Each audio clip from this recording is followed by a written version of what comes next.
I live in South Central. This is South Central. Liquor stores, fast food, vacant lots.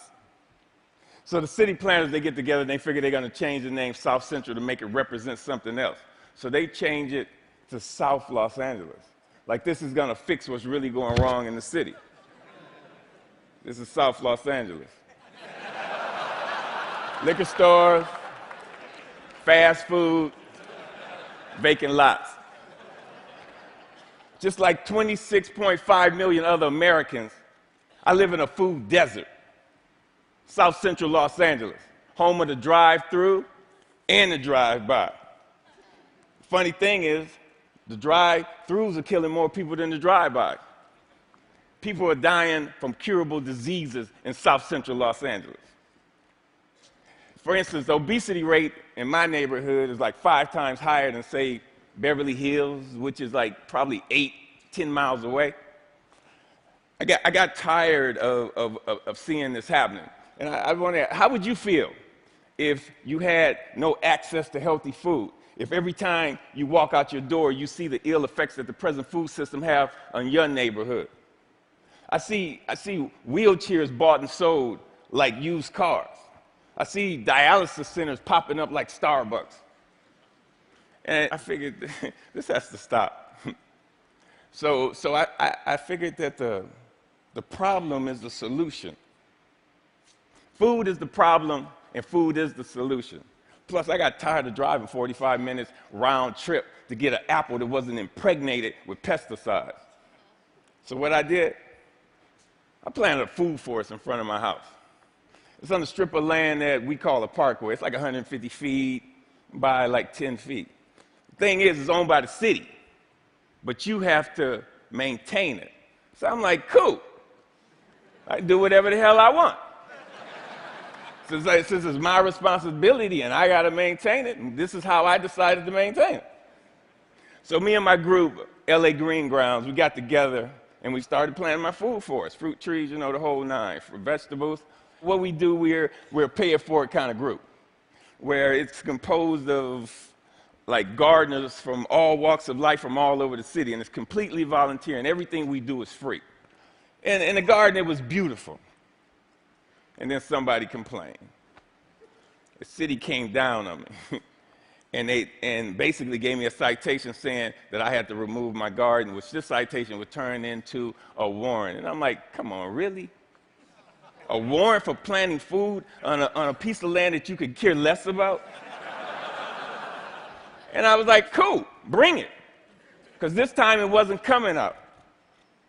So LA Times got hold of it. Steve Lopez did a story on it and talked to the councilman. And one of the Green Grounds members, they put up a petition on change.org. And with 900 signatures, we were a success. We had a victory on our hands. My councilman even called and said how they endorse and love what we're doing. I mean, come on, why wouldn't they? LA leads the United States in vacant lots that the city actually owns. They own 26 square miles of vacant lots. That's 20 Central Parks. That's enough space to plant 725 million tomato plants. Why in the hell would they not okay this?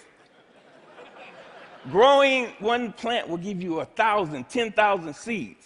Okay. When $1 worth of green beans will give you like $75 worth of produce. It's my gospel. I'm telling people, grow your own food. Growing your own food is like printing your own money. Thank you. See, I have a legacy in South Central. I grew up there. I raised my sons there. And I refuse to be a part of this manufactured reality that was manufactured for me by some other people, and I manufactured my own reality. See, I'm an artist. Gardening is my graffiti. I grow my art. Just like a graffiti artist, where they beautify walls, me, I beautify lawns, parkways. I use the garden, the soil, like it's a piece of cloth. and the plants and the trees, that's my embellishment for that cloth. You'd be surprised what the soil could do if you let it be your canvas.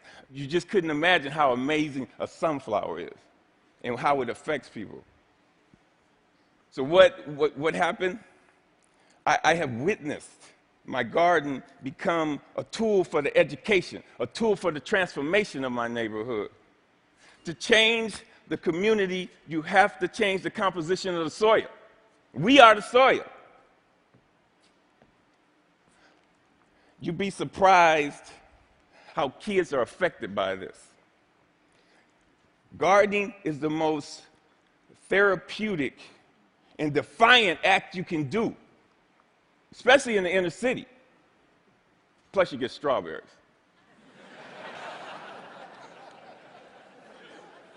I remember this time, there was this mother and a daughter came. They were. It was like 10:30 at night, and they were in my yard. And I came out, and they looked so ashamed. I'm like, man, it made me feel bad that they were there. And I told them, you don't have to do this like this. This is on the street for a reason.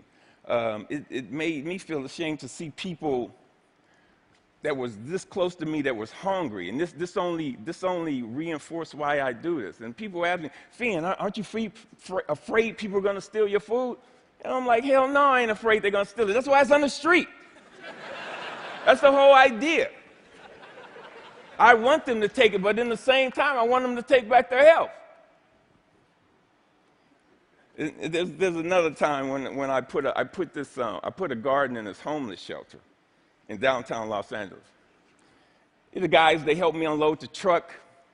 It was cool. They just shared the stories about how this affected them and how they used to plant with their mother and their grandmother. And it was just cool to see how this changed them if it was only for that one moment. So Green Grounds has gone on to plant maybe like 20 gardens. We've had like 50 people come to our dig-ins and participate, and it's all volunteers. If kids grow kale, kids eat kale. If they grow tomatoes, they eat tomatoes. But when none of this is presented to them, if they're not shown how food affects the mind and the body, they blindly eat whatever the hell you put in front of them. I see young people, and they want to work, but they're in this thing where they're caught up. I see kids of color, and they just on this track that's designed for them that leads them to nowhere. So with gardening, I see an opportunity where we can train these kids to take over their communities, to have a sustainable life. And when we do this, who knows? We might produce the next George Washington Carver. But if we don't change the composition of the soil, we will never do this. Now, this is one of my plans. This is what I want to do. I want to plant a whole block of gardens where people can share in the food in the same block. I want to take shipping containers and turn them into healthy cafes. And now don't get me wrong. I'm not talking about no free shit, because free is not sustainable. The funny thing about sustainability, you have to sustain it.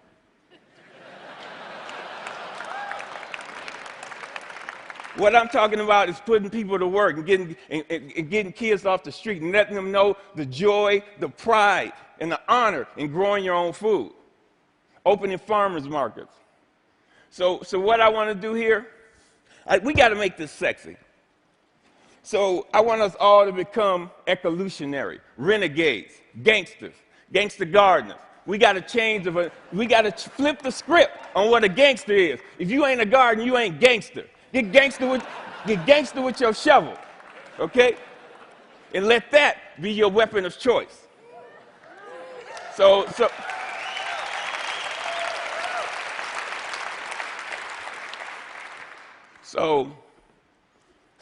basically, if you want to meet with me,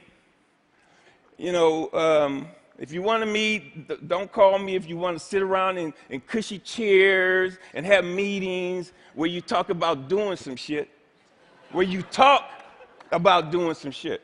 If you want to meet with me, come to the garden with your shovel so we can plant some shit. Peace. Thank you. Thank you. Thank you. Thank you.